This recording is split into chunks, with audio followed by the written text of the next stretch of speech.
on to Respawn, Aim, Fire. That was the worst siren. The third one. The third one was the best one. None of them. They all sounded like cancerous seals, though. Yeah, I'd say that's more accurate than a horn. That one was pretty good. Yeah? That was closer. Yeah. You gotta hold one nostril closed. I'm Roger Klotz from Doug. Hurts, don't it? Welcome to Respawn Aim Fire, the kick-ass irreverent gaming podcast where three lifelong friends gather to talk about video games. I'm Chad Michael Innes. That's Holden DePardo.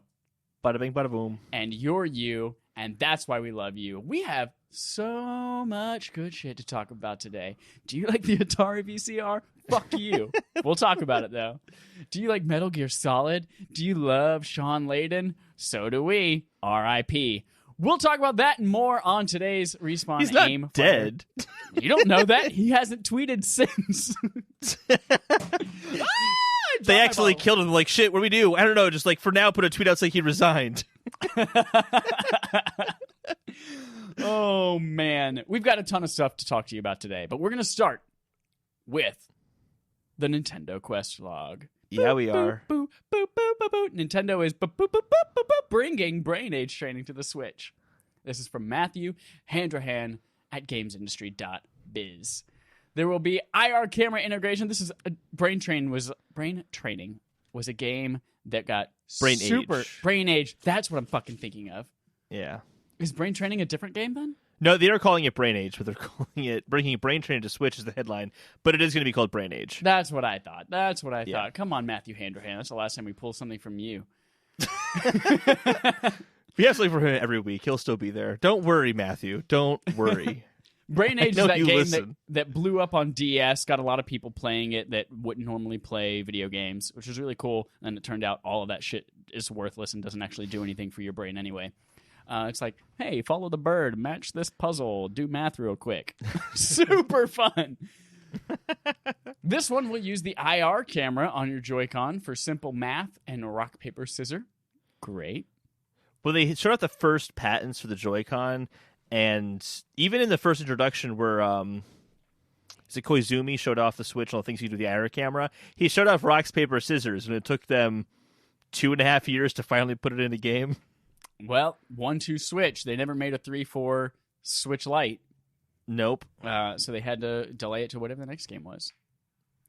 Man, that was a good joke I just made. There will be some sort of mobile app support, perhaps to share your Brain Age with friends. Ooh, it'll probably get about as much support. That's me in italicized saying maybe that's what it's for. I have no idea. The whole advertisement was in Japanese. It's going to be useless, I'm sure, whatever it is. It is coming to Japan on December 27th of this year, 2019. Lord of our Savior, Jesus Christ.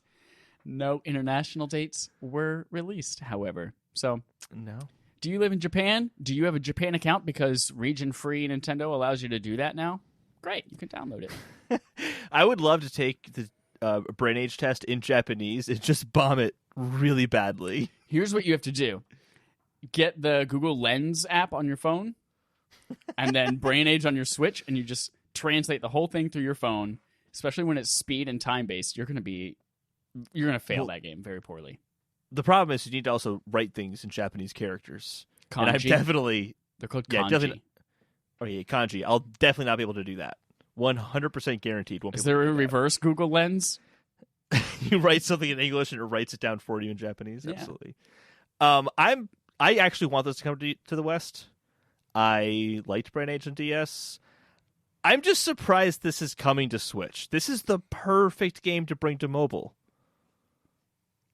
Like, there's already a market with Luminosity, Peak, and other kind of brain training apps that charge you $10 a month to use them. Take that $5 subscription you have in Mario Kart, make a Brain Age app for mobile, give that the $5 subscription fee, and you're undercutting the market. And they could do it. Why didn't they do that? I just don't see people buying. What Nintendo's doing with mobile now is what they should have been. What Nintendo did with the DS, with kind of those kind of casual friendly apps, is what they should be bringing to mobile. This seems very backwards to me. Yeah, I honestly, I guess Luminosity is successful, but I don't see who would pay to make your phone make you do math. Those apps are successful, though. I guess they are. Plus, math is for nerds. Who needs to do that? Dude, fucking it's gross. Dumb. Just kidding. I loved math in school. Gross. Calculus. I took 2 years of calculus just because I loved it so much. A, B, and BC. Next up, Mario and Luigi dev AlphaDream. We're going Hannibal Lecter for that calculus. AlphaDream files for bankruptcy. Peter Glakowski tells us from Destructoid.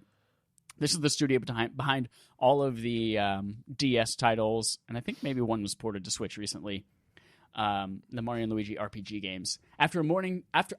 Jesus Christ. I drank a Coke Zero before we recorded this, and now my mouth is talking faster than my brain can speak. After amounting $4.3 million in debt, the company was forced into bankruptcy and will be officially closing. This is really kind of weird to me that they have done some pretty prominent things and some things that have been focused by Nintendo. Like, they have been the forefront of a few Nintendo Directs or even some E3 announcements. It's surprising to me to see that Nintendo isn't like bailing them out, and they're just like, we're just going to let you go bankrupt. And what's $4.3 million? Obviously, it's a lot of money to us, but to Nintendo, right? And I think you're right. The games don't sell badly. The last game, the was it Inside Bowser? Yeah, that did not do Bowser's that well. Inside Story. But that wasn't because I don't think it was a bad game. It was because it came out on 3DS and people want to play games on Switch. Right, exactly. So this is a shame. I have the feeling that these people might get absorbed by Nintendo. Like the employees that work there might get absorbed into Nintendo. I just have the feeling that that might naturally occur. I hope so. Here's probably why they're going bankrupt. I never played any of their shit, but I was never really big on the 3DS. Because Chad never played their games. That's why they're going bankrupt. I am a social media influencer. I have 135 Twitter followers, so and literally hundreds of Instagram followers. I never played any of the stuff, but for the most part, everything I heard about them was that they were quality games, largely quality games. Unfortunately, that's not enough anymore. Yeah. It's, sorry, last thing I'll say about it. For all the shitty Kirby games we get, all these piece of trash Kirby games that are coming out month after month, and this flies under the radar and just completely disappears into the night. Shame. Shame. Shame. Shame. That's Game of Thrones right there. Yeah, it is. Speaking of Game of Thrones was noted for its sword and shield combat, most of which you couldn't see in the dark on that episode because HBO has terrible compression. Sword and shield from Pokemon. There's a lot of info that dropped from the 24-hour... segue. Thank you. There's a 24-hour live stream on Friday, 2 days before we're recording this episode. And there's a Game Informer interview we're going to talk about as well.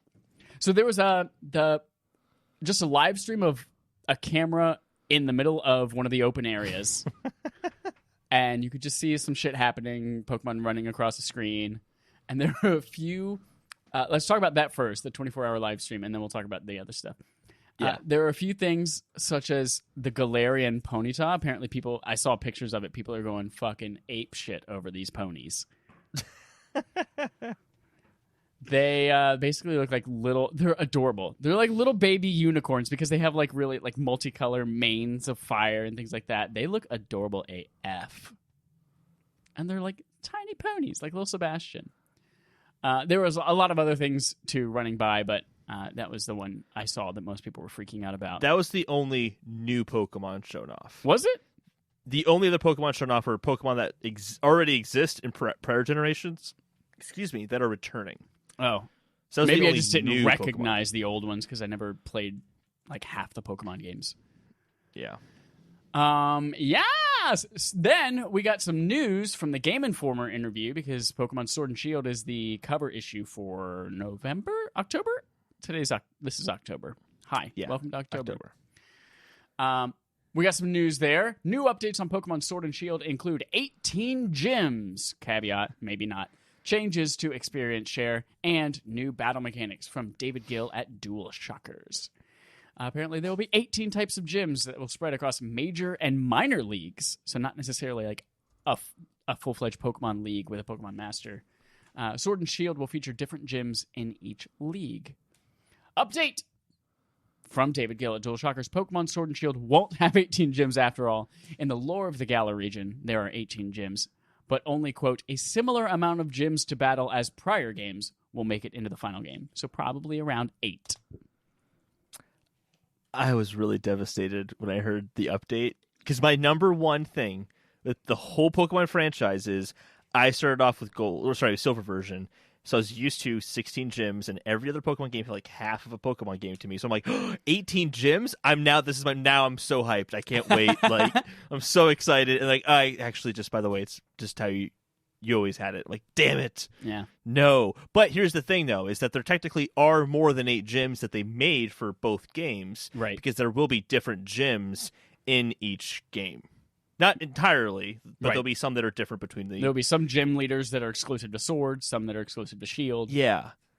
Why not just put them all together and make it more gyms? You know what I kind of would love? So bad. I would love if we saw, like... I don't know if this is something now that it's on Switch they might look into, but I would love to see a DLC pack of a new area of the region to explore with a few more gyms, or like a post-game league, or... I think I've said that in the podcast before. I think we had like a what we want in the future, and that was my exact thing I wanted, was just make Pokemon, start off with the Kanto region, and the next year Johto is DLC, and then Hoenn is DLC the year after that, and then just each year you re-add in these regions, and you have your own Pokemon trainer that goes through, and it's their Pokemon journey, traveling all the regions. That'd be dope. I'd love that. Hell yeah. It won't be as profitable, though, as just releasing 2 games. That's exactly right. Yeah. And 2 games I'm that bummed. you don't even get the same experience on both. Like, different gym leaders. Now you got to buy both to fight all the gym leaders. Yeah, I have no problem with different Pokemon in each one. That's fine. Having different gym leaders, I think, is a little bit different, but I think I'm just saying that because I would rather just have more gyms. And it just makes so much sense in the original story. There'll be major and minor leagues. Like, maybe you have to complete the minor league to get to the major league or something like that. Like, that would be really sick. I would like that a lot, but they're not doing it. And that got me so excited. Yeah. And now I'm like kind of bummed. Here's what I'm hoping. I'm hoping that Major and Minor League is not just a reskin of the 8 gyms in the Elite Four. Like, you have to beat the 8 Minor League in order to get to the last 4 Major League things, and you got to beat them all in a row. Like, I hope it's not different terms for something we already have. Well, that's been kind of the trend of this game. Is just renaming things that largely exist already. Let us hope. We've debated a little bit about that, but I think we can agree that they're largely the same. Sorry, segue. Non sequitur. Frozen 2 is coming out in November. Affable Idiots, right before the show, we were talking about movies coming out this year that we could all talk about, and we didn't even mention Frozen 2. I would be, in that review, I'll tell you right now, I would tank it. Oh, it's going to be so good. Anyway, back to Pokemon. The only thing I liked about Frozen 1 was the snowman that wants to live in summer. I thought that was hilarious. Everything else, I'm like, it was all right. Movie fucking rocks. I just got it on 4K this week. 4K Blu-ray. So happy for you. Steelbook, baby. Back to Pokemon Sword and Shield. A couple of other things. All Pokemon will gain experience in your party without needing an item called experience sharing, which is, I think for me, it's 100% what I want. I don't want to have to go and like put a Magikarp at the beginning of my party and then switch him out at the very first move to make sure that he can level up to Gyarados. Like, I'm glad we're modernizing it.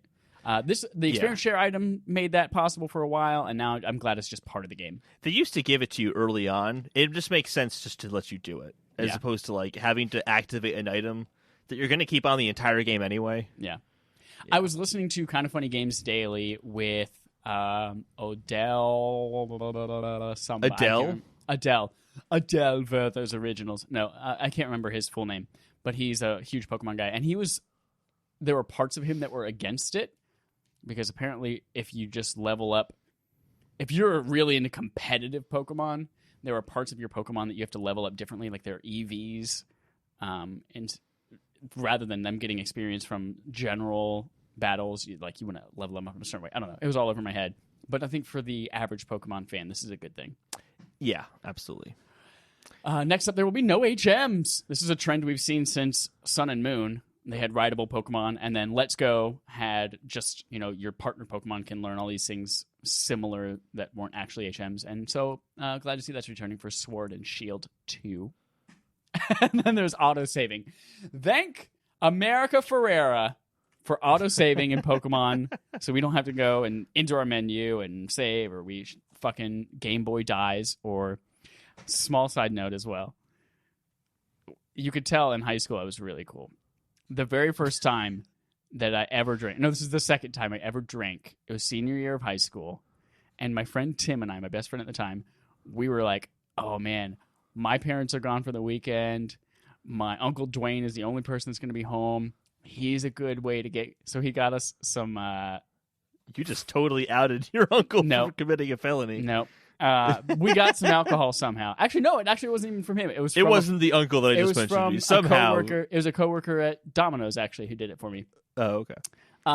Named Uncle.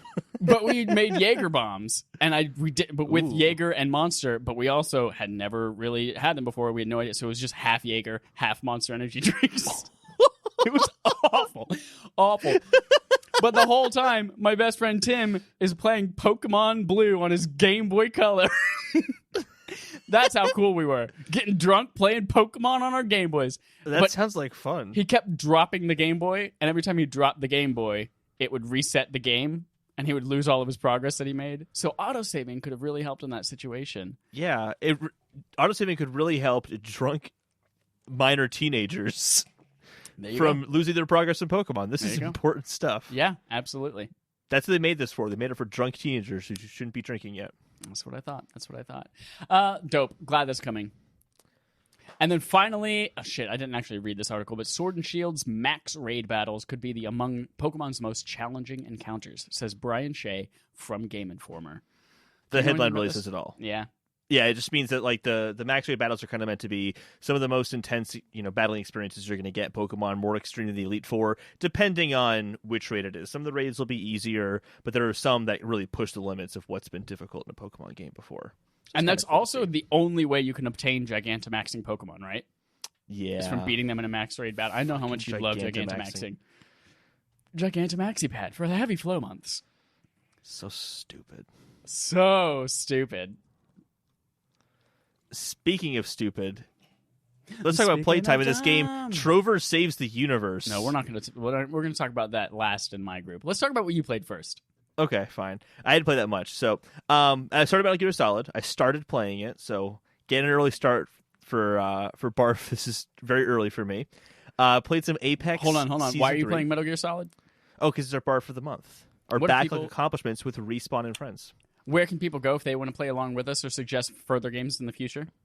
Patreon.com / is it Respawning Fire? Is the name of the show? Yep. Respawning Fire? Perfect. Yep. Don't do Patreon.com / Respawning Fire. Is it Respawning Fire? Is that the name of our show? Don't type that in. Just do You're right. We should have Patreon.com / Respawning Fire. Yeah. Just to alleviate confusion. Yeah. And don't do / the symbol. I want you to find a picture of / the musician and paste him into the address bar. So that would make it Stop it. Keep going. The joke is dead. So it was dead before I got the photo. Metal Gear Solid, and then Apex Legends Season 3. I played a little bit of that with Alex Kozina. We played that for game night. And Chad, what if people want to play along with us for game night? Where do they go? Patreon.com, image of /.jpg, Respawning Fire. Yeah. That's where we go. Poor Alex. He had to play with us, and we are not good. Terrible. Like, I was level 4, you were level 7 or something like that, and he was level 41. And it was like, we were so awful at the game, but he was so good. He was so nice about it. Didn't say a word, except for when I left. He was like, all right, now that Chad's gone, hopefully we'll get somebody else who's much better and is a rando. Yep. It was earned. It would have been earned if I left as well, because we were both not that great. Yep. What did you think of Season 3 versus Season 2? I mean, the biggest thing for me to pay attention to is the map, and I really did like the map a lot. It seems a lot more diverse. The locations are kind of more fantastical than they were before, whereas the first map was kind of drab and deserty-like. There are some forest areas as well, but this has, like, snowy areas and lava areas. And just There's a big leaf. There's a big leaf. A giant leaf we finally landed on and then slid directly off of. So yeah, so I liked it. It just is kind of more Apex. But the only thing is that I think people have gotten really good at Apex Legends. Yeah, and I haven't. Yeah, I played 0 outside of our game nights whenever we play it, and I am not good. I was never good, and I have not gotten better. I also played some more Link's Awakening. I'm now done with it. I've done 3 runs. Oh my god! I did the normal hero. I did the normal mode. You can no longer complain about staying up till 2 a.m. doing homework anymore. I know. I know. I did the 3-heart challenge on hero mode with no fairies. And let me tell you, I get to the final boss and I died like 90-something times. I beat the game just in the final boss 148 deaths because the final boss is a fucking asshole on 3-heart challenge. Fucking dick. He's a huge asshole. I hated him. I already forgotten what the final boss was. It's like the black magic-y thing that transforms. Yeah. You got to figure out which weapon to use on which form of them. That was a fun one to figure out. Yeah. The secret to that boss is the boomerang. The boomerang is the best weapon against that. If you got the boomerang. Yeah, but it's not that hard to get. So I did that, and then I decided, I heard there's a secret ending if you beat the game without dying. So I'm I'm going to try that next. So I beat the game without dying, and let me tell you something. Don't do it. In the ending, all it is, I'll just tell you right now, if you don't want to know, stop listening for literally 10 seconds, because that's all it'll take to explain this. In the credits, after the credits are done, Marin winks at you, and then she fades out and a seagull flies by. Oh my god. That's it. That's the only difference. What a waste. What a waste. But it was fun doing it without dying. Also, you go through it a lot faster when you already know exactly what to do. Well, I'm sure. And you don't die at all. So yeah, that's what I played this week. Great. I do have a final thought, though, is that Link's Awakening, definitively for me, is not among the best 2D Zelda games. It's a really, really good 2D Zelda game. Not even among the best. Not even among the best, because it's just too easy. It's far too easy. There's no threat or danger when you're exploring the world. It's just not... I don't know. It's a beautiful world. The music's fantastic. The dungeon designs are fantastic. Especially the last 2 dungeons in particular are really, really good dungeons. Eagle's Tower and the Turtle 7th Rock. dungeon broke me. It broke me. That was even when on my 3rd time doing it, I'm like, okay, so I have to fucking bring the ball down over here, throw it across that way, and you still have to think about it, which is kind of cool. Yeah. But I still think that Link Between Worlds, Link to the Past, the Oracle games, I think they're still all better. I haven't played the Oracle games since I was a fetus. The Oracle games are really fantastic. I want them to remake them that way. I also realized, too, I think 2D Zelda games, like, one of my favorite ways of playing Zelda. The more I thought about it, I'm like, I get more enjoyment out of a 2D Zelda game than the 3D one, generally speaking, outside of Breath of the Wild.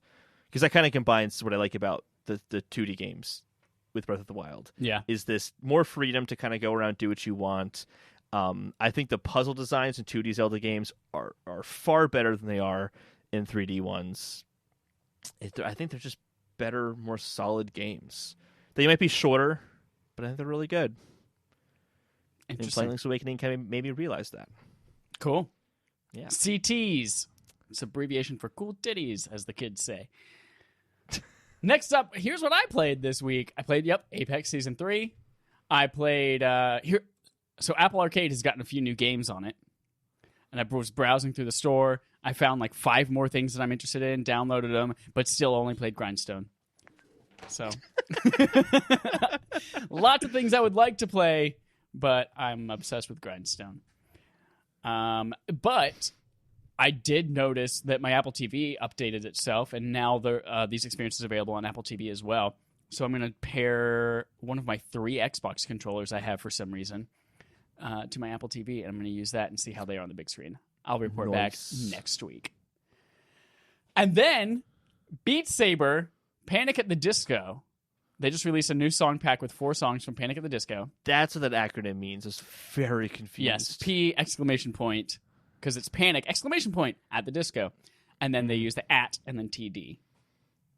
Makes sense now. That's their abbreviation, not mine.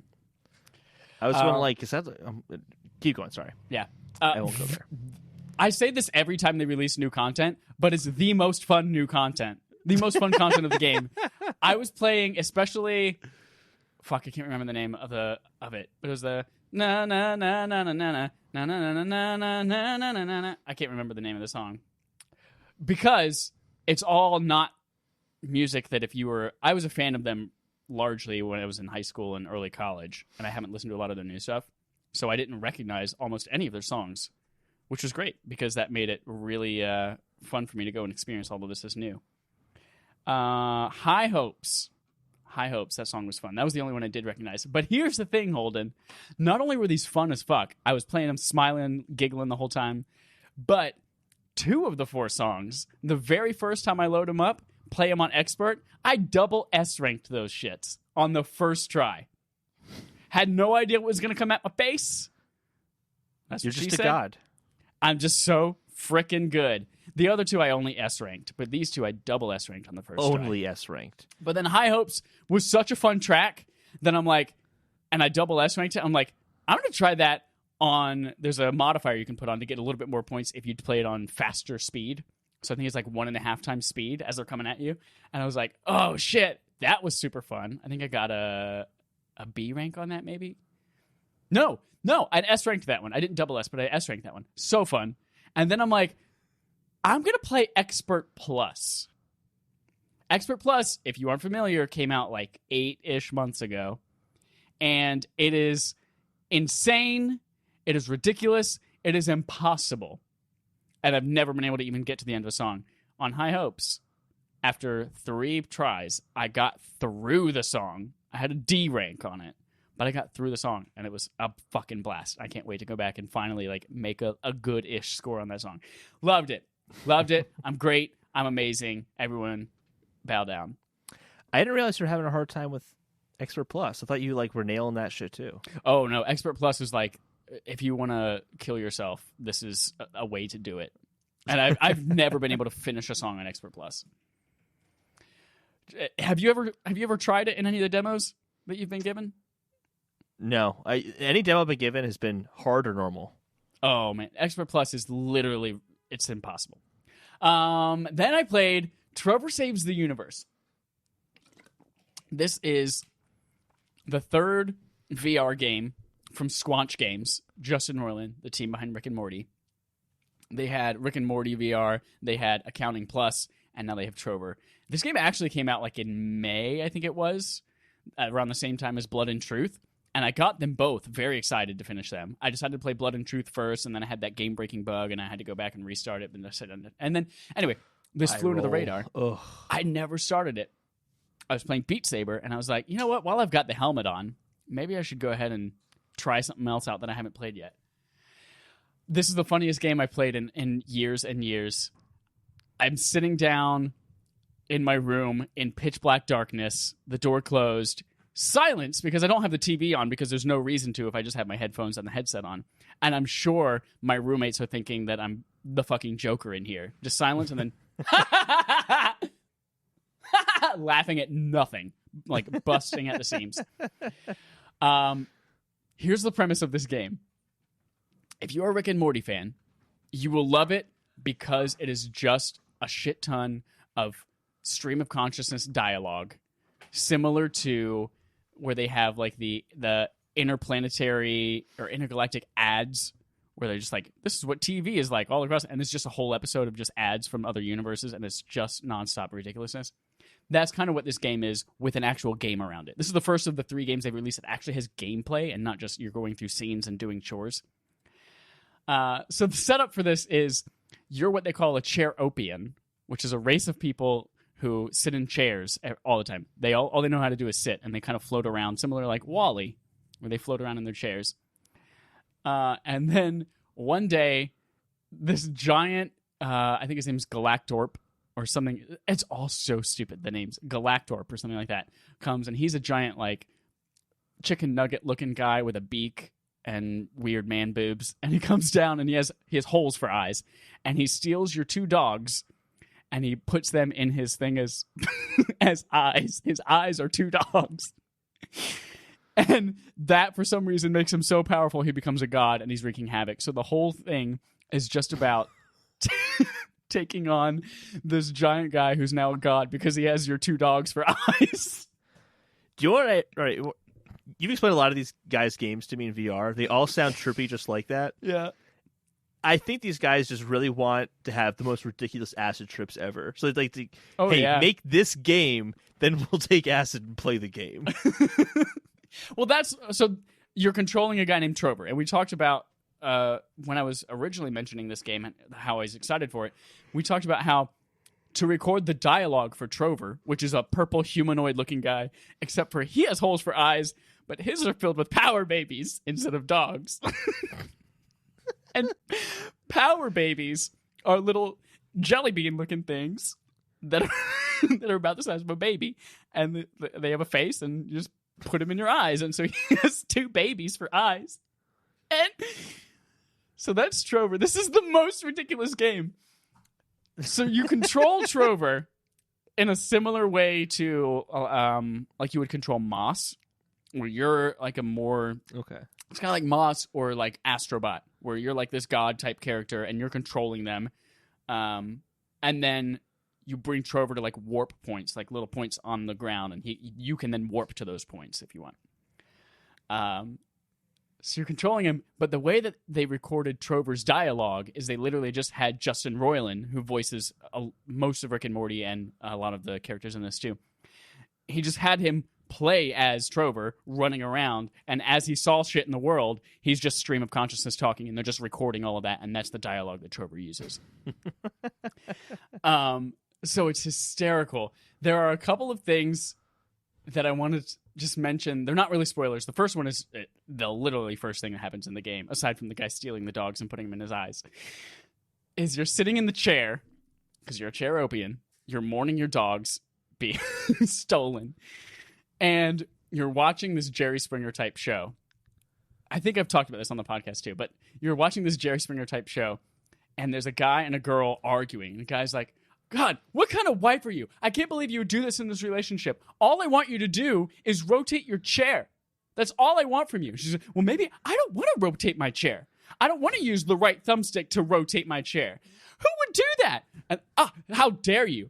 You know, all I want you to do is use the right, and they just banter back and forth. I'm a strong, independent, strong yellow woman, and I don't want to rotate my chair. That's rude. I don't want to be rotating all jiggly with my right thumbstick, rotating my chair with the right thumbstick, and they literally... I was like, how long are they going to go? How much banter do they have? I literally sat there for about 6 minutes until I was like, all right, I think I might have heard that line before. And then I rotated the chair, and then... So I rotate the chair, and you rotate around to your desk. And then they're like, you know what else I wish you would do? I wish you would use the R2 button on your controller to look at things, examine them on your desk. You never do that. Oh, you've never mentioned that you want to... And so I was listening to all of that. And then eventually, after about 3 or 4 minutes of that, and me just sitting in a chair, staring at a desk, giggling, they're like, you know what, honey? We got to get ready. We have that staring contest tonight. We got to practice for that. All right, here we go. 1, 2, 3, 2, 1. Let's go. Stare. And then that's where they break it. So literally almost like 10 minutes of recorded dialogue just to tell you to rotate your chair and use the R2 button to look at shit. And so I'm playing this game, and I've played it for about 4 hours now. It's a 3 to 5 hour game. I assume it's going to take me about 7 or 8 hours, because there are so many moments like this where I'm literally just stopped in the world listening to dialogue of random characters around me. Another really great one. I'll only mention this one. There's 2 enemies who are up on top of a castle wall that they're guarding. And you see them from afar, and you can hear them like, oh, man, I'm just so bored up here. And the other one's like, yeah, I know you're bored, but we got to do this. We got to defend the wall. And he's like, yeah, I know.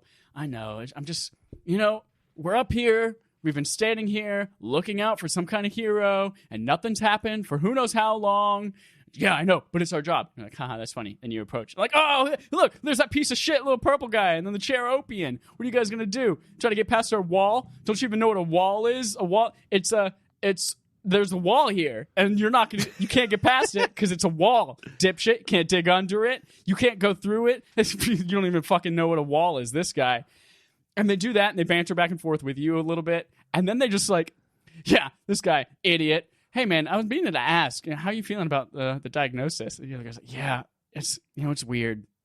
I went to the doctor. You get those lumps. And then you start thinking about, like, we're both clones of the same thing. Like, why am I different? Why do I have a lump? And it gets to you. He's like, I know, man. I understand. You want a massage? Yeah, I want a massage. And they start massage. Oh, yeah. Oh, this is the longest massage of all time. And they just banter about the massage for a while. And then they're like, oh, my God, did you see that episode of Klorpfeld last night? Yeah, Klorpfeld. Here's my impression. Oh, Klorpfeld. Oh, what about Klorps? Huh? And they're doing Seinfeld impressions. And they're like, wait, who am I? I'm the guy from across the hall. I'm Klorpfer. What's going on? Where's my Klorp? And it's just like the worst impressions of Seinfeld. And that was literally like 10 to 12 minutes of me just standing there watching these two guys talk on top of it, laughing my fucking ass off the whole time.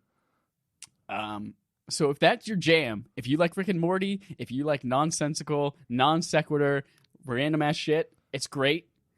The actual gameplay part of it is you're running around the world trying to stop or get enough like whatever the fuck things in order to get your doggies back. Throughout the world, you also have to get super or power baby. That you have to find power babies that are hidden throughout each level as well, and there's usually like 30 of them, and they can be anywhere from like floating around or like.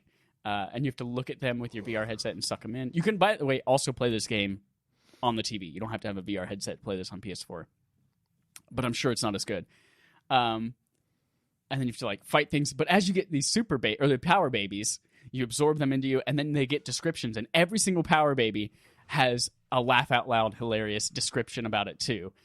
And so I get a power baby, and then Trover's like, "Oh fuck yeah, you got that power baby? I had to trudge through a bunch of shit to get there, and that shit's like made from power baby's guts. But god damn it, good job, dude! I swear to God, if you get all of them, I'll give you something really good at the end of this level. But like, you got to get them all. And if you don't get them all, that's okay too. But like, fuck you." And then you read the description of it, and it's like this power baby was like loves eating his own poop flakes off of his bottom or something like that. But at least he has a job. You should get a fucking job. And like half of the power baby descriptions are just yelling at you for not having a job. This game is straight up my alley. It's hilarious. And I can't fucking wait to play it through once, play it again the second time for the Platinum Trophy. And then there's a downloadable thing that's like just called Jopo Pack. And it's like, play as Jopo. I don't know what the fuck Jopo is, but I can't wait to find out. And that's it. Sounds very excite. Yeah, much excite. So excite. So that's what I played this week. I'm looking forward to playing more, but for now, let's jump into our fetch quests. Starting with Bungie, plans to release new IP within the next 5 years. This comes from Dennis Patrick at Game Ranks. Bungie, now that it is an indie studio, that's weird to think about, no longer under Activision, decided it's going to be a major, I forget the words that they use, but they wanted to become a major entertainment like conglomerate or something like that. Like they want to be up there with Marvel and with the big names in video games. Like they want to be that kind of thing. So too bad they don't have Halo anymore. Right? But they have Destiny, they have the know-how from Halo, and they're going to have whatever this new IP is in the next 5 years. Pretty cool. Microsoft details Xbox games with gold titles for the month of October 2019 from Jordan Biazzo at GameRanks, and these are meh.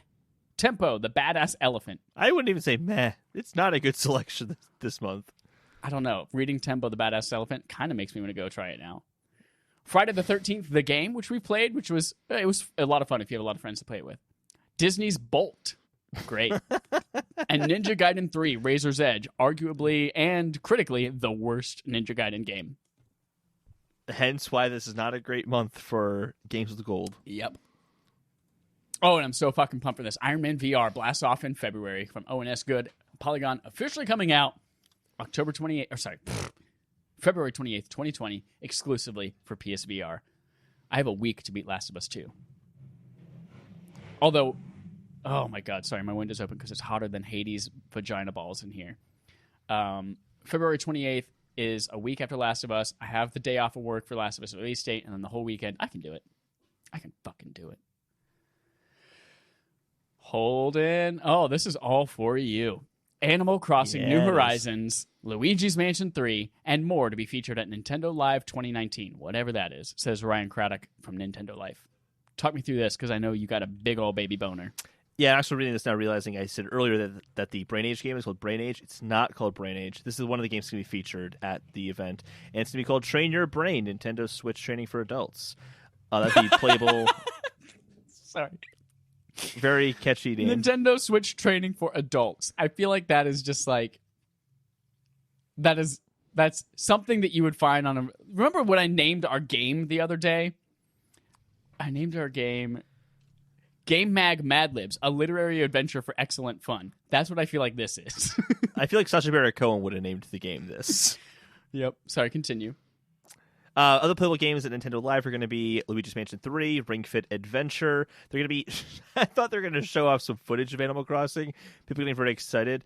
All that's going to be Animal Crossing is you can take a photo with Tom Nook. Oh. Very cool. Yeah. I hope it's like one of those Disneyland ones, not like an AR based or a cardboard cutout. I hope it's like a big, giant, furry one. That'd be cool. I don't know what's going to happen there. But yeah, we'll still probably get some more information about those games on October 13th and 14th in Kyoto. It'll be in Japanese, though, so we'll have to kind of wait for it to get translated and all that stuff. But you'll have to hold up the Google Lens to Tom Nook's face so you can see what he actually looks like in America. Untitled Goose Game is a huge success, team says. It can keep making games as long as it likes. This is from Ryan Craddock at Nintendo Life. I downloaded this, and I cannot wait.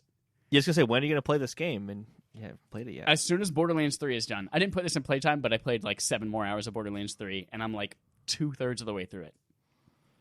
Jeez. You poor soul. Fucking love it. Fucking love Borderlands. Marvel's Avengers, Miss Marvel, confirmed as 6th playable character. This is from Joseph Yaden at PlayStation Lifestyle. This is something they'd been kind of like teasing in the trailers and people had hypothesized about. For reference, Ms. Marvel is not Captain Marvel. It's the younger one she's inspired by. All sorts of stuff.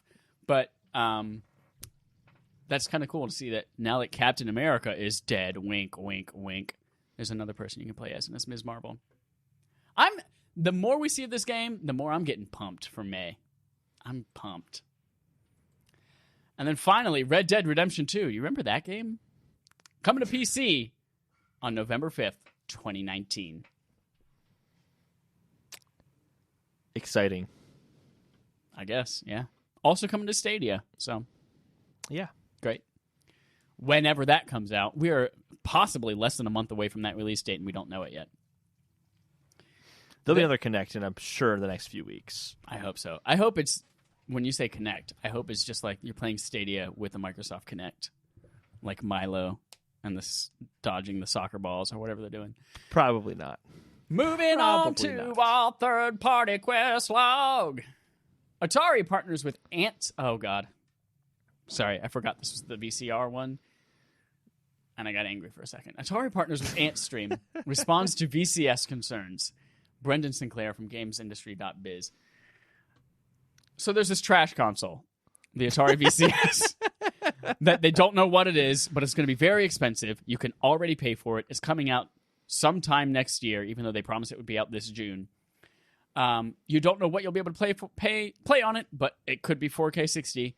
And now you also have the option for paying a $10 a month or $100 yearly subscription from AntStream to stream 50 Your Atari favorite games. Streaming service. Right, to stream 50 Atari games directly to the VCS. This literally like $400, $500 console doesn't come with Atari games, which you can pick up a disc with 100 of them for PS4 for $6 at GameStop.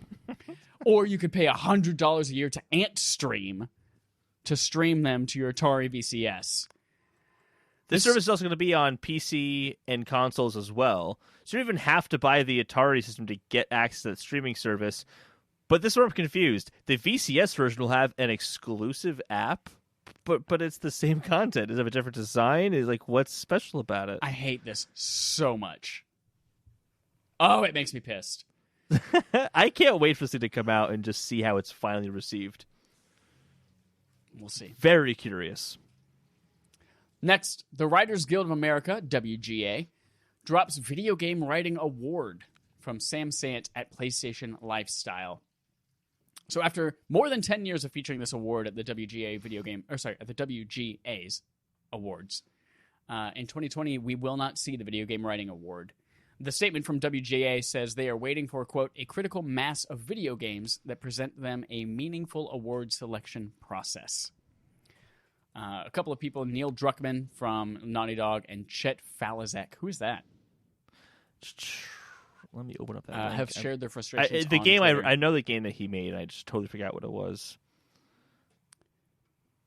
So there have been a lot of people who are very upset about this and angry about this. I think there are also a lot of people who don't quite recognize the context or what these awards are either, and how this might make sense. He made Portal and Half-Life. Gotcha. Part of what these awards are is the Writers Guild of America. It's a union or a guild, the guild that functions similar to a union, and they award awards on writing based on things people who are in the guild have written. And not all video games are written by people in the WGA. So, for instance, what they said, they're waiting for a critical mass of video games to have a meaningful selection process. If some of the best games this year weren't written by people in the WGA, then when they go to have their thing and they're like, all right, here are the best games, and this is one best, like, wait a minute, what about that game and that game and that game? Well, we can't include that in our selection, and we can't include that in our voting because it wasn't written by someone from the WGA. So I think this might just be one of those years where it's slim pickings for things that were written by their guild members, and rather than saying this kind of lower tier game that didn't do so hot is the best thing written this year. Bejeweled, congratulations. Which just kind of sucks, because if you're someone who maybe this was your shot, you're like, oh, fuck, yeah, the best games this year weren't written by WGA members. Maybe that means I have a chance this year. I'm so fucking excited. And then turns out, nope, sorry, your games aren't good enough for us to hold this award even at all this year. That kind of sucks. But I get it. Yeah, I'm actually not super bothered by this story. I went in and I'm like, I went into the WGA website and I'm like, oh, like it's probably going to be like plays and all sorts of writing as well. But like, no, it's movies, TV shows, and as they put it, new media, which would be like a little documentary made for YouTube. And I'm like, video games is kind of an outlier here anyway. Yeah. Like, yeah, you play it on a screen, but it's not really the same thing. So it seems like maybe they need to have their own little organization of video game writers. Because writing for a video game is so much different than writing for a movie. Oh, yeah. Like, if good video game writing might not have traditional dialogue and traditional writing that you would see in a movie.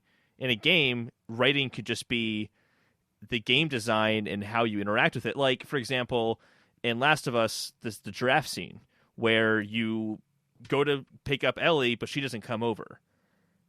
That's not written like a screenplay. That was a game designer who's like, oh, have it go to that action just like you usually do, and let the player be surprised when Ellie doesn't come over. Like, that's a different approach, and even that's a closer connection to screenplay writing to begin with than like, say, Breath of the Wild, the feeling of going up a hill and getting that sense of adventure, which is like part of the story of that game, but it's not like it's not a story in traditional sense you would think in a movie. So it's kind of like, I think video games are an outlier here anyway. Yeah. And to add on to that, there's also like so many different things you could be writing for. Like, you could write for the dialogue, you could write for like the quest descriptions, you could write for item descriptions, you could write for audio logs you pick up. There are so many different places writing shows up in video games. That's a good point too. Does Fallout 4 win for best writing, or does like this specific quest win for best writing so you can give that writer his due? Yeah. How does that work? Does Similar it just like go for to TV shows? You got to head... pick an episode of the TV show to be nominated for an Emmy. Some things we got to figure out as an industry. Final quest log for today. Sony lowers the price on PlayStation Now and adds some blockbuster titles. From Peter Glagowski at Destructoid. Prices come down to $9.99 a month. That's $9.99 a month, $24.99 a quarter, or $60 a year. That is half the cost of what it used to cost per month. a little more than half of what it used to cost for a year. You could get it for $100 a year. I think that is a step in the right direction for PlayStation Now. Another step is they have banger titles like God of War, GTA 5, Infamous Second Son, and Uncharted 4, all available on the service until January 2nd, 2020. That seems early, by the way. January 2nd. I think they want to build up some hype and get people on PlayStation Now during the Stadia launch. Interesting. When at first I heard that, I was like, oh man, that's only like 2 or 3 months. That's a kind of a sham. But then I thought, Game Pass kind of has a similar cadence, not with its first-party titles, but I remember like when Phantom Pain came to Game Pass, it was like, it's going to be on here for 3 months. Make sure you play it while it's on here.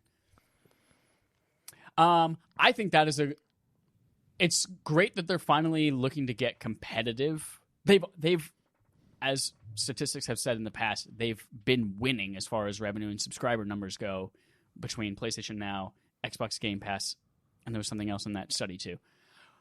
But in terms of mind share and things like that, I feel like Xbox Game Pass is kicking their ass. So to bring this down to a comparable $10 a month, I think is a good step in the right direction. We'll see how people take to it. I mean, they're going to have to get competitive because streaming services are about to blow up. Yep. So they got to do it. Whatever their strategy is for PS5 and streaming or game subscription, I think this is just getting this to look more like that before they finally reveal whatever that will be. That way it's not such a dramatic shift.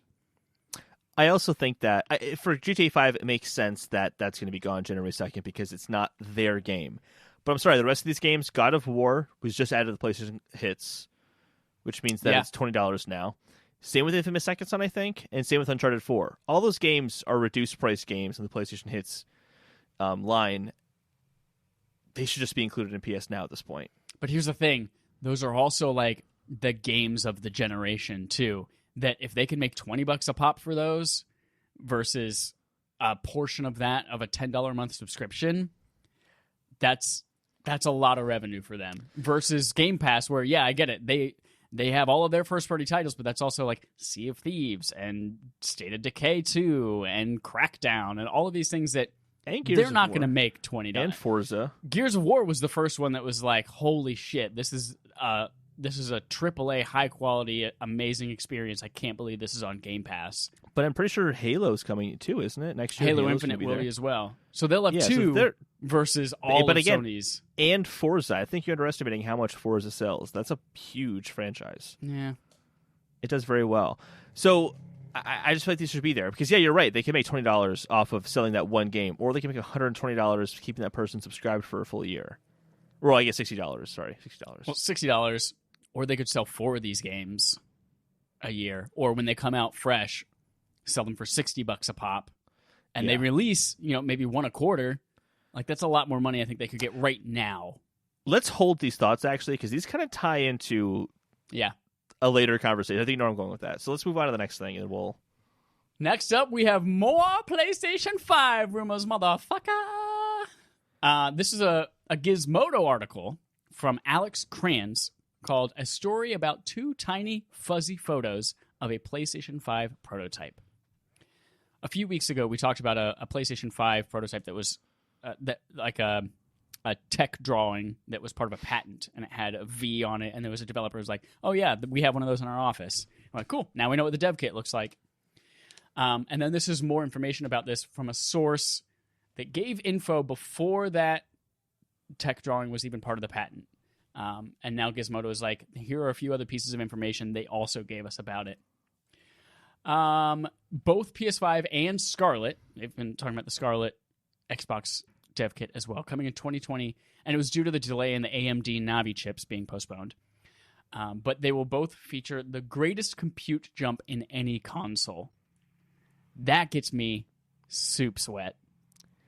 So this is strange to me because a while ago I had done some research into and this is just looking at the teraflop performance at least, into jumps in teraflop performance generation per generation. The biggest one so far has been, again, this is just pure teraflops, not considering the hard drives that are being used, like special custom motherboards, that kind of stuff.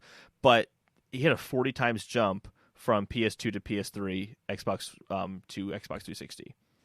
That was a massive, massive, massive jump. so far we've heard 24 times.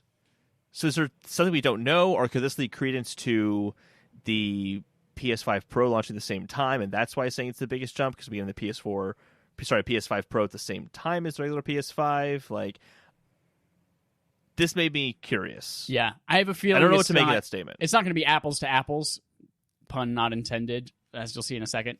But I feel like this is kind of like the difference between an Android phone and an iPhone, where like iPhones have 3 gigabytes of RAM, but an Android phone has 94 gigabytes and 75 cores in its processor, but it still underperforms compared to the iPhone. Yep. So there's something else going on under the hood that we just don't know or don't understand that doesn't directly relate to teraflops.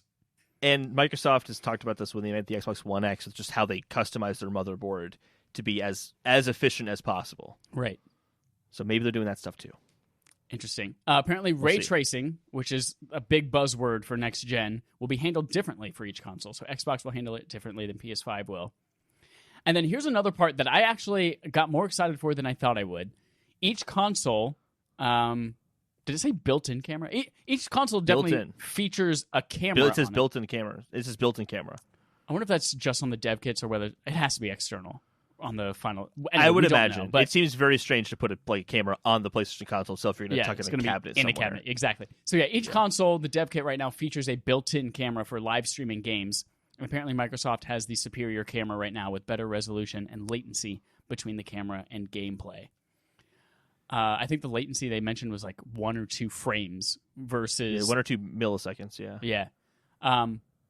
That kind of gets me more excited than I thought, because when you think about the reason why streaming on consoles is not up to par and not as popular as streaming on a PC, it's because you have to have so much power to not only stream the game, but then also have a separate stream of view, and then also do overlays, and then also do like maybe cutting between cameras and that kind of stuff. And that's all stuff that right now the PS4 and the Xbox would melt if they tried to handle all of that kind of stuff.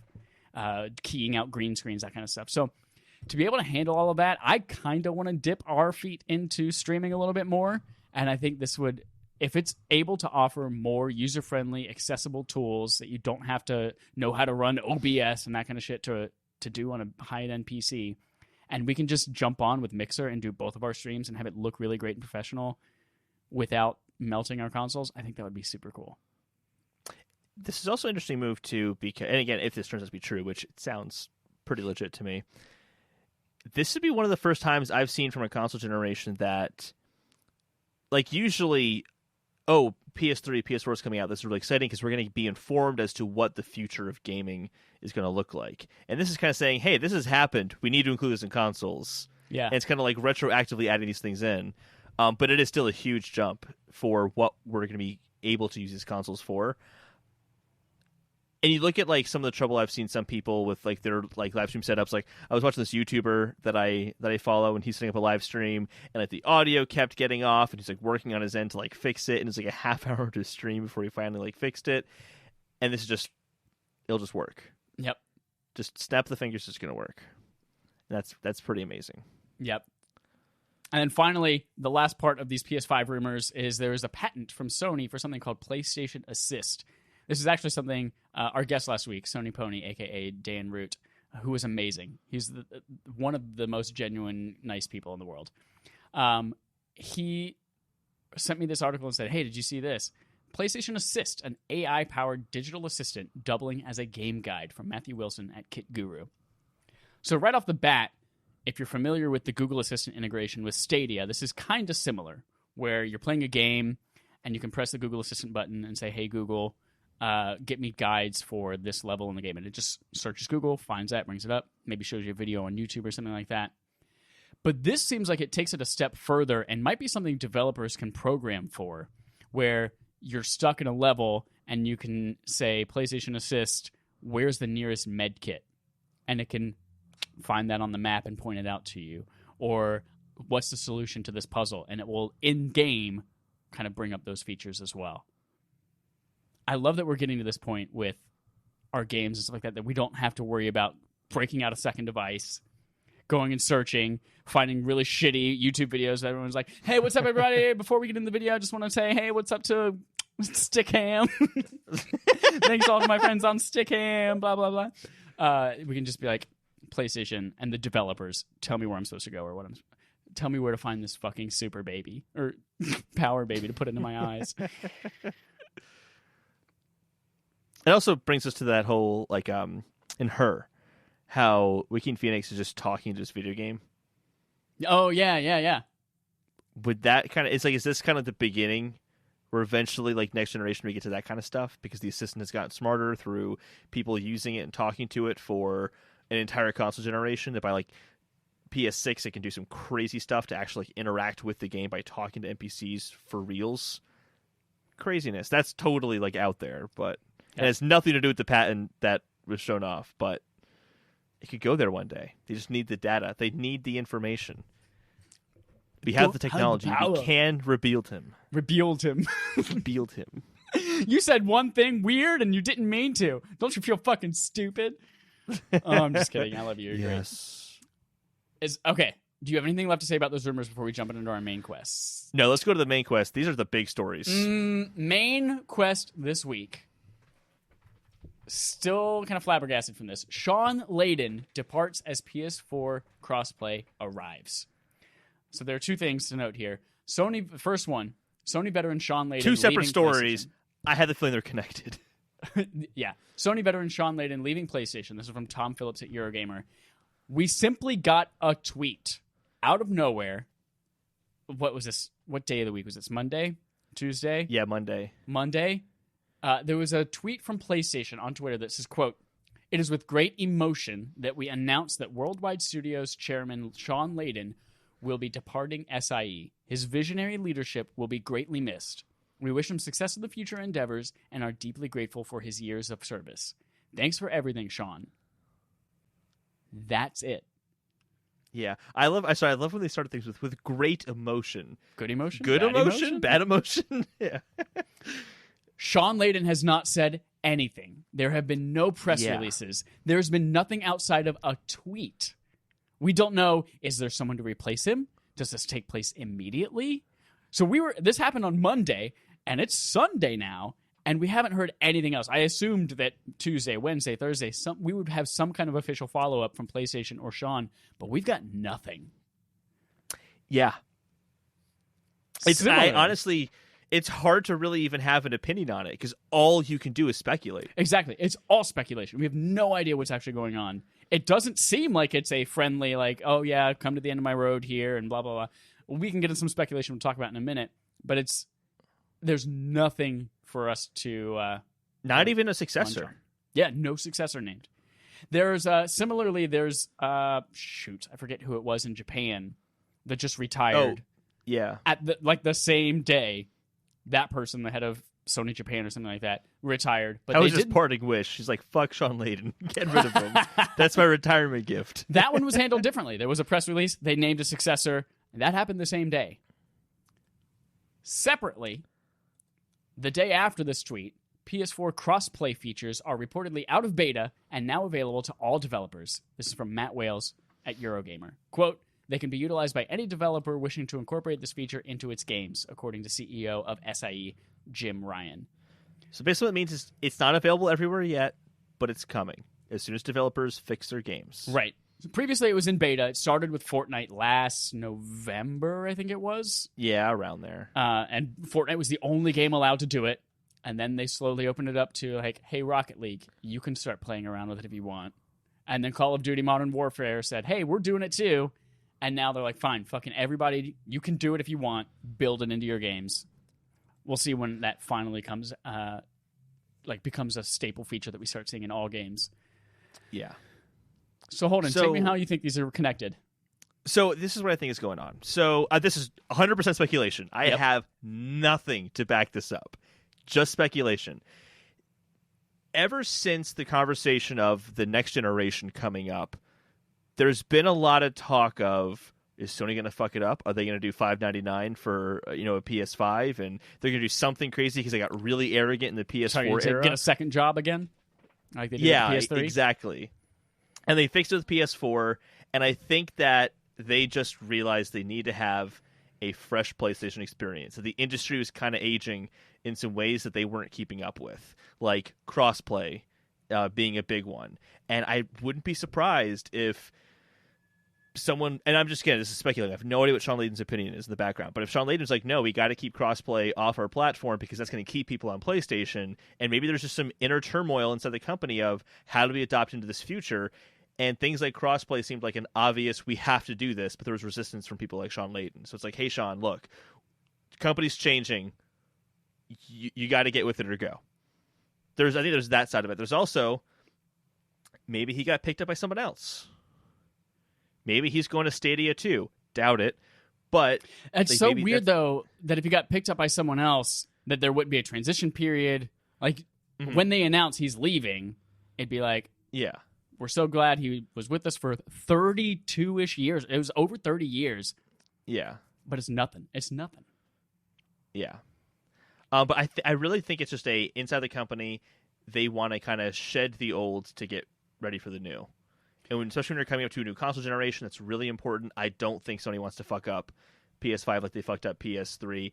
They have such a head start with user base in PS4 that if PS5 is fucking insanely killer and the messaging is insanely killer and pro gamer, they will outwin Microsoft's pro gamer approach.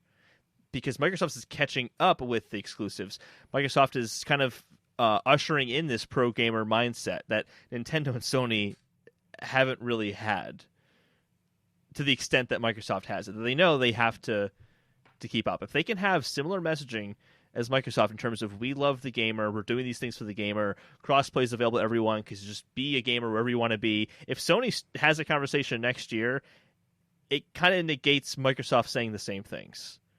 Yeah. And it kind of then puts Sony in a favorable light when they're already, I mean, not just ahead, they're, over doubled the numbers that Microsoft has output this year for Xbox. So, it just puts them in a really good place.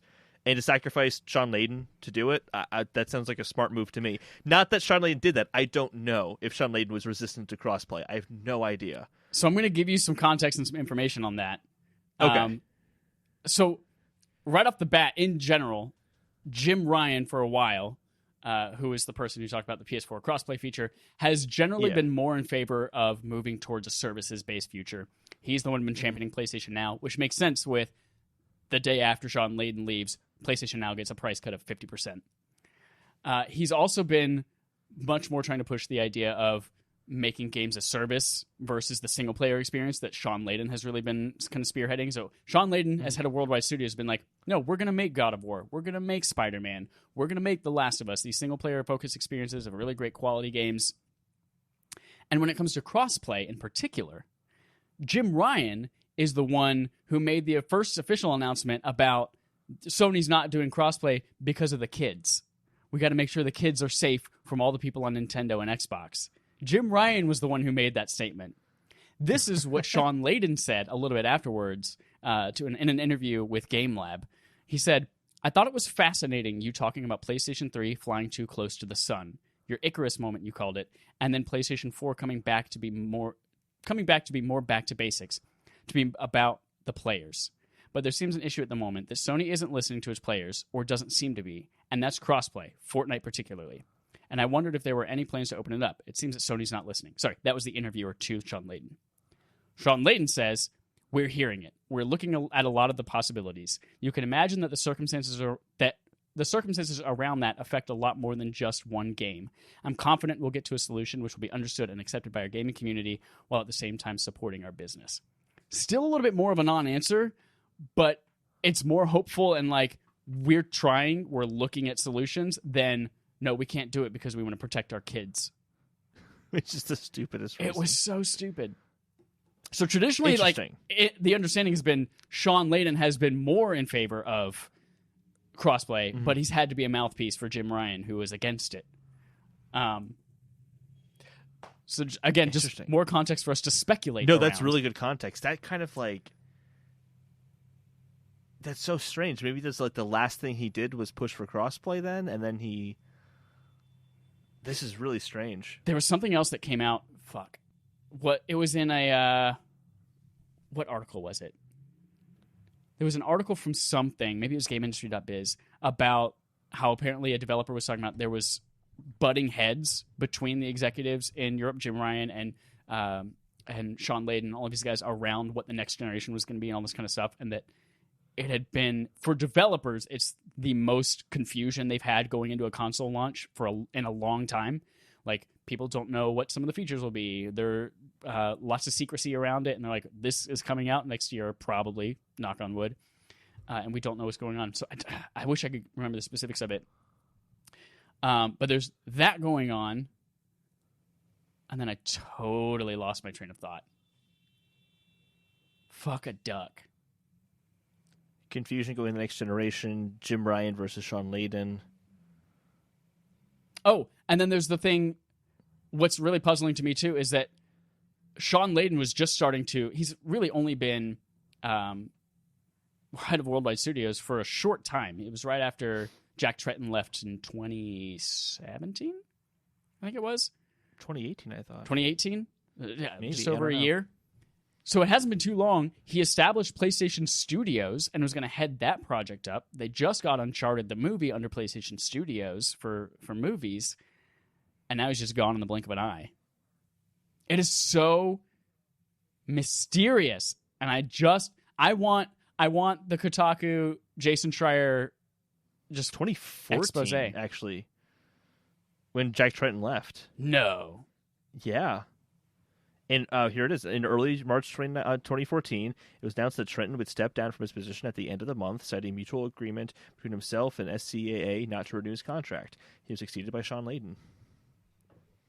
Dang.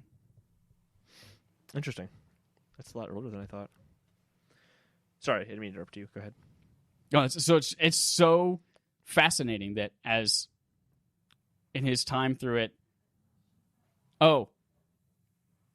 He was CEO of PlayStation from 2010 through 2016 when he finally took on his most recent role as chairman of SIE World Studios in 2016, apparently. I don't know. That was from GameIndustry.biz that I just read that from.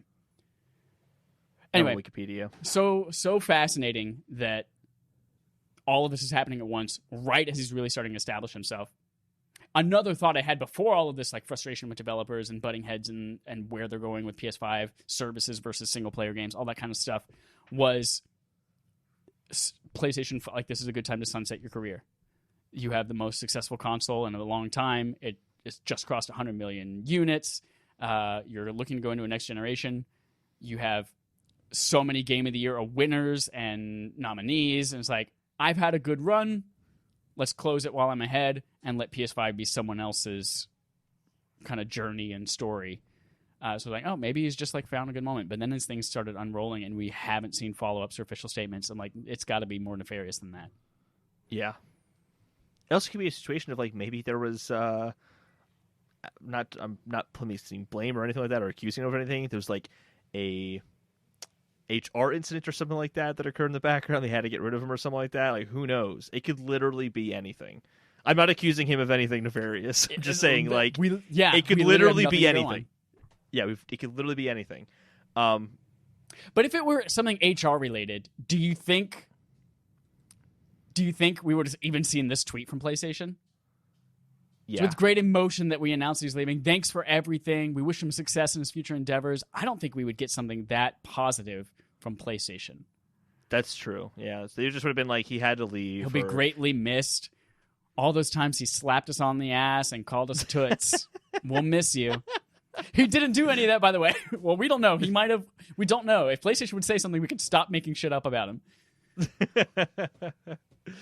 Yeah, I'm really bewildered by this. And I honestly haven't seen anything, like any take that's been like, oh, that's definitely the one that happened. It's really bizarre. One of those things where in a year we'll find out what actually happened. I hope so. I hope we find out something before next week. If we go all the way... What if we never hear anything about this again? Well, let's be frank here. What do we know about Kojima leaving Konami? What do we really know about that still? Not much. Not much. Other than there was a trailer about it from Jeff Keighley at the most recent awards thing that he did. Well, that was just him kissing his ass. That's all that was.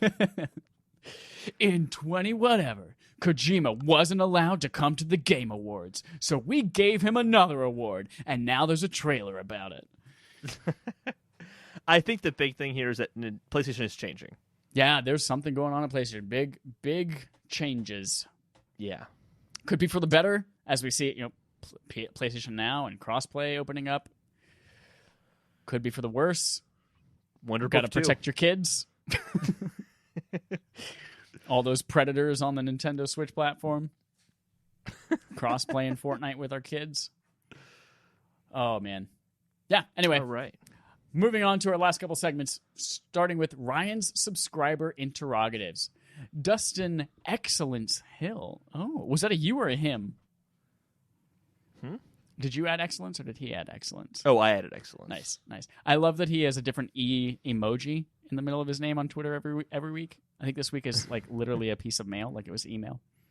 It was eggs a couple weeks ago. Anyway, Dusty says, because I'm on a roll, # Ryan subscriber interrogative, what's the perfect or favorite either or spooky video game?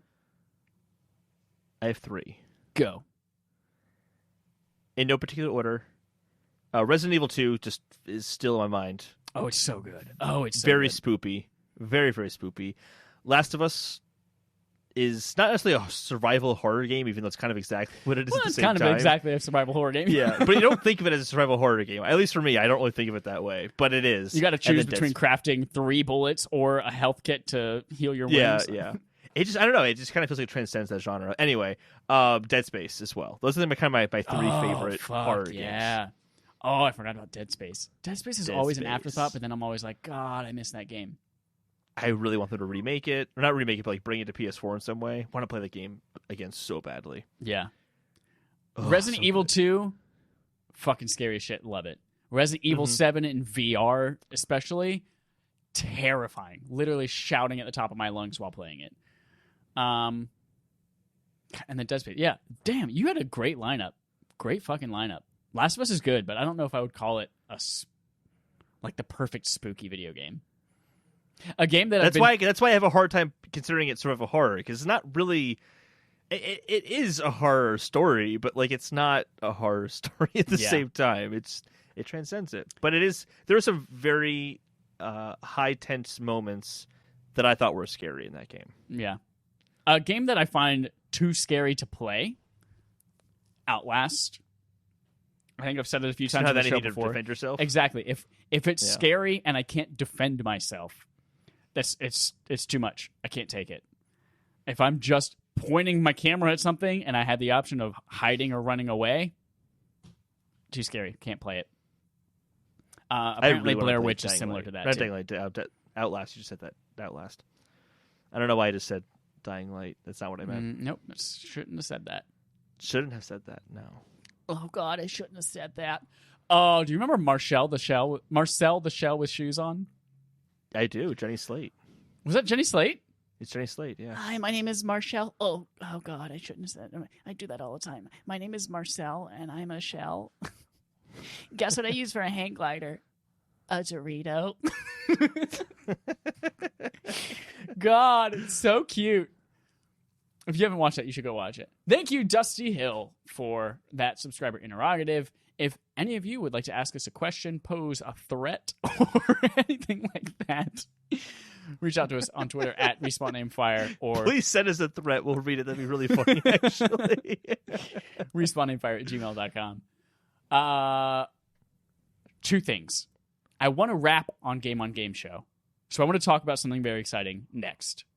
We have things that we play every month called BARF, Backlog Accomplishment with Respawn and Friends. We've mentioned this already. This month, it's Metal Gear Solid. Holden's playing it for the first time. I'm playing it for the 3rd time, but really as a refresher because I don't remember much about it. We're playing that. You can go to patreon.com/RespawnAimFire to vote on what we play next. 2 things. One thing about that, we're putting out a poll this week about what game of the year contenders or really great games this year we might have missed so that we can play those for November and December. And then second thing is, if you're a Patreon subscriber, you get the option to play with us every week on game night. And for the next 4 weeks, all of October, we're playing Destiny 2 New Light.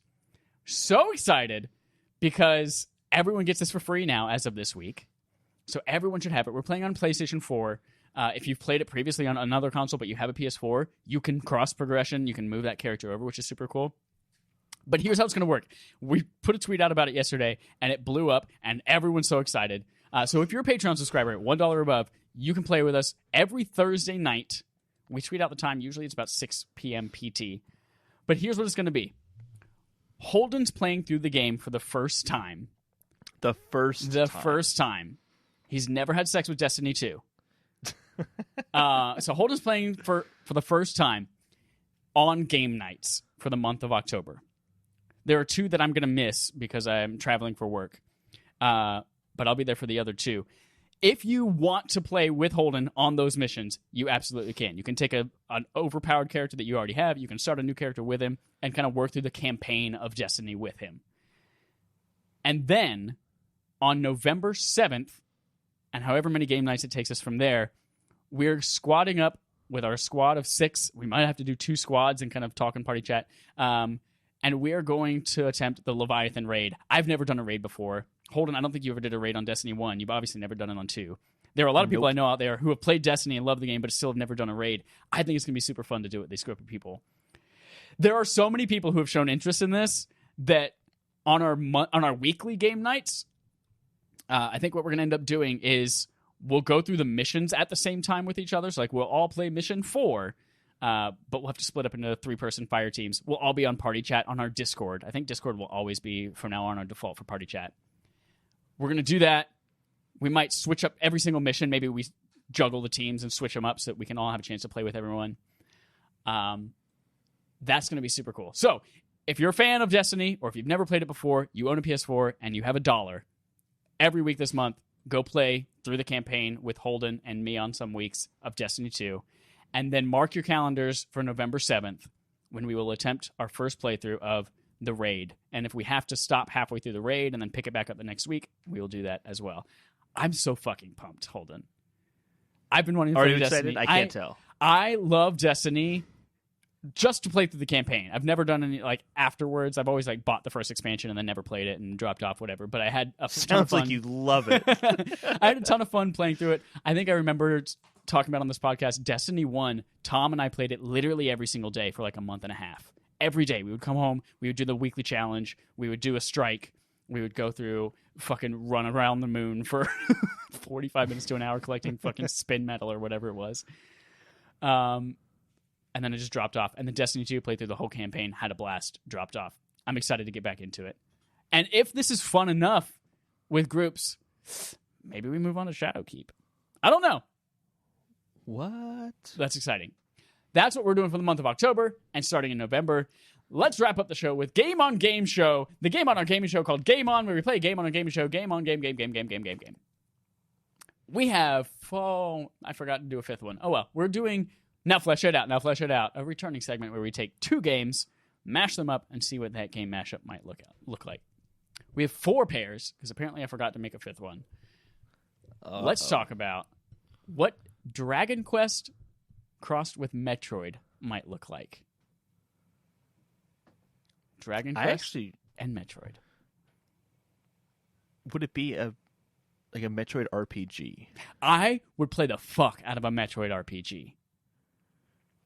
It'd be like a single character RPG though. Would you have like teammates that you bring along with you? Oh, isn't there in Super Metroid? Isn't there a Metroid that like becomes your friend? It follows you. It kind of gets attached to you, and that's in Samus Returns. Is it in Samus Returns? Yeah. I would love like Super Mario RPG style when like Bowser is now your friend, and you get Geno and Mallow or whatever the fuck. If you just like find random ass characters, like a Metroid joins you and it's like, my name is Greg, and so you have Greg the Metroid. There has to be a Metroid named Greg. I would play the fuck out of that, especially because you can equip different weapons. You've got all like the ice beam. You've got the charge shot. Oh, Holden. The charge shot, like hold on for like, hey, all right, I'm doing my charge shot. I have to wait a turn before I can fire it out. Like a limit break. Yeah, like a limit break in Final Fantasy VII, where like it builds up over time, and then you can like fucking blow the shit out of everybody sexually. Just go up to a big Bukaki. Sorry, that got out of hand really quickly. Oh man, 0 to 175. That's what I want. Oh Lord, I want that. Cool. The Metroid RPG. Metroid RPG. Next up, we've got Wipeout, the car racing thingy, futuristic car racing thingy, with Metro. Last Light 2033 Exodus. This is what it is. It is just a racing game in the Metro world where you're in like broken down vans in the desert, like just not even going that fast, like just trying to go as fast as you can, but you can't even go that fast. Well, it's Metro, which is about, subway tunnels. What if it's just like a giant subway labyrinth map, and you have to like upgrade your subway car that's a janky piece of shit in the post-apocalyptic world, and you gotta like race your subways to a certain area of town. Could do that. Yeah, or vans in the desert, whatever. You haven't played in Exodus. There's deserts and shit and vans. Well, in the Exodus, you're only in the subway for like the first mission, and that's it. All right. Yeah, and it's all open areas. So yeah, or you just have train lines. You're just making your train go super fast. But you have like, if you do the vans though, you have other people in the vans, and it's like Mario Kart Double Dash. Mm-hmm. You're like throwing like Molotov cocktails at the other vans and shit. That's like a badass racer. Oh. And like after you finish a race, you have to scavenge for resources to fix your van again. You know what you're describing? Mad Max the video game. Is that what it is? That almost all of that is exactly Mad Max the video game. Oh, actually, racing through the desert and pieces of shit that you get weapons like Molotov cocktails and chains that you can shoot at other things and rope them in and spiky wheels. Yeah. So the intersection of Metro and Wipeout is Mad Max. That's exactly it. Speaking of, have you finally like stopped waffling and decided to definitively make that my game that I have to play this year? Well, we're gonna put it into the Game of the Year contenders because I think we're doing separate lists for. We are, yes. I thought you had mentioned you wanted to put it in yours. I don't care. I will play the game no matter what. Versus having someone vote that I might play the game. Yeah, we'll do it that way. We'll put it in the vote. Okay. So then you still have a game that I have to play by the end of the year as a thing that you can I don't have to choose one. You don't have to. Okay. Yeah. Whatever. Yeah. Whatever. Next up, Wii Sports crossed with Mario. Is Sonic and Mario in the Olympics? That's what is that it? is. Oh, yeah, I guess kinda. Yeah. There we go. We figured it out. Oh, it exists already. Nintendo made it. Did you? No, you didn't. Are you familiar with, on NES, there's a game, I think it's just called Track and Field, and it had a big mat that you lay out and plug into the Nintendo system. Oh, that sounds awful already. And it's just different Olympic activities, like hurdles and things, and you're just running on the mat in place, and then you jump over a hurdle in the game, and when you land, that's how high you jumped. You could definitely, and you're right, that's just Sonic and Mario, but I feel like Wii Sports, you need some kind of active peripheral with it. Is it part of Mario and Sonic at the Olympic Games? I mean, they made different versions of them. They had one for the Wii, so I assume I've never played them before, so I assume they have motion controls. But let's say it's not that, and it's really just Mario and Luigi boxing with each other, and you can like bruise like Luigi's eye when you punch him and shit. Like, just beat the shit out of each other. Yep, I'm into that. Or using like boxing that mat that you run on to play through a 2D Mario level, but in first person. Like jumping up the stairs, jumping on a duck, punching a Koopa in the face. Ooh. I'd play it. I guess that would have to be more like a VR game. Wouldn't have to be, but that stuff is better in VR. I'm into it. Next up, and finally, Beat Saber crossed with Halo. Now, I cheated because I've already thought about this one because it was such a great idea, but you can have something different if you want. I'm just thinking this. It'd be the slowest version of Beat Saber ever with like, all right, no, one, waiting, wait. Okay, here's another one. There it is. I want dual energy swords in your hands to replace the Beat Sabers. I want it to be a Halo soundtrack.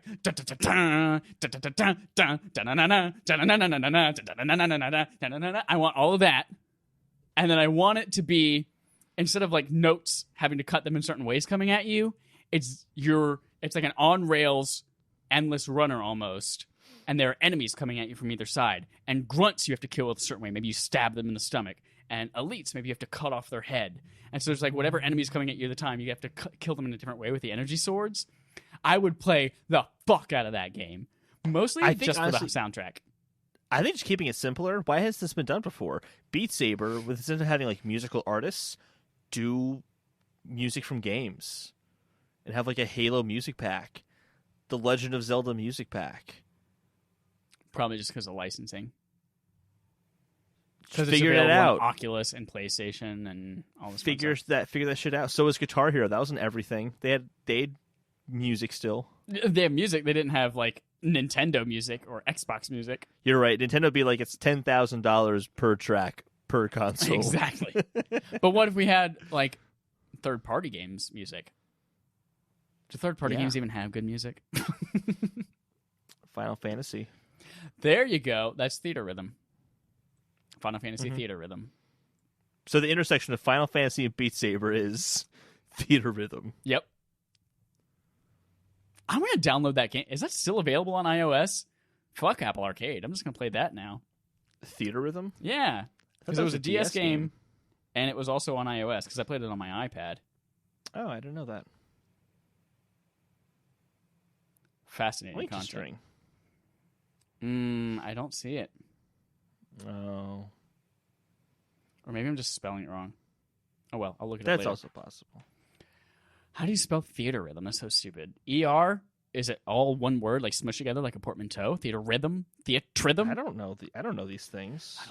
I don't know.